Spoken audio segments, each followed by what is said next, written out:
বাংলাদেশের পেসারদের জন্য English county ক্রিকেটে নিজেদের সামর্থ্য তুলে ধরার নতুন সুযোগ তৈরি হয়েছে। এবার কাউন্টি ক্রিকেটে কেন্ট কাউন্টি ক্রিকেট ক্লাবের হয়ে অভিষেকের অপেক্ষায় রয়েছে বাংলাদেশের পেসার সৈয়দ খালেদ আহমেদ। সৈয়দ খালেদ আহমেদ কেন্টের খেলার জন্য ডাক পেয়েছেন। এর মধ্য দিয়ে ইংল্যান্ডের ঐতিহ্যবাহী কাউন্টি ক্রিকেটে তার ক্যারিয়ারে যুক্ত হতে যাচ্ছে নতুন এক অধ্যায়। এই পেসারের জন্য এটি শুধু ব্যক্তিগতভাবে গুরুত্বপূর্ণ নয়, বাংলাদেশের ক্রিকেটের জন্য তাৎপর্যপূর্ণ। এর আগে কেন্টের হয়ে খেলার সুযোগ পেয়েছিলেন বাংলাদেশের আরেক পেসার হাসান মাহমুদ। ইংলিশ কাউন্টিতে নিজের সামর্থ্যের প্রমাণও দিয়েছেন তিনি। কেন্টের হয়ে হাসানের পারফরম্যান্স ছিল প্রশংসনীয়, যা ইংল্যান্ডের ঘরোয়া ক্রিকেটে বাংলাদেশের পেসারদের সক্ষমতার আরেকটি উদাহরণ হয়ে আছে। হাসান মাহমুদের পর এবার কেন্টের জার্সিতে দেখা যেতে যাচ্ছে সৈয়দ খালেদকে। বাংলাদেশের হয়ে আন্তর্জাতিক ক্রিকেটে খেলা এই পেসারের অভিজ্ঞতা এবার কাজে লাগাতে পারে ইংলিশ কন্ডিশনেও।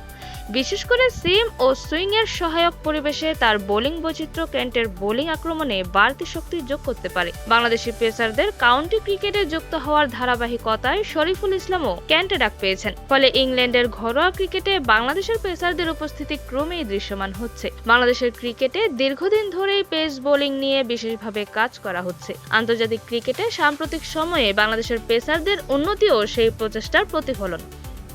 ইংলিশ কাউন্টিতে খেলার সুযোগ তাদের জন্য আরও উচ্চমানের ক্রিকেটের সঙ্গে মানিয়ে নেওয়া এবং নিজেদের দক্ষতা শানিত করার গুরুত্বপূর্ণ ক্ষেত্র হয়ে উঠতে পারে। এখন অপেক্ষা শুধু কেন্টের জার্সিতে সৈয়দ খালেদ আহমেদের মাঠে নামার। হাসানের মতো অভিষেক ম্যাচেই তিনি নিজের অভিজ্ঞতা ও সামর্থ্যের ছাপ রাখতে পারেন কিনা সেটি দেখার বিষয়। তাজরি ইমা, ফ্লেভাস নিউজ।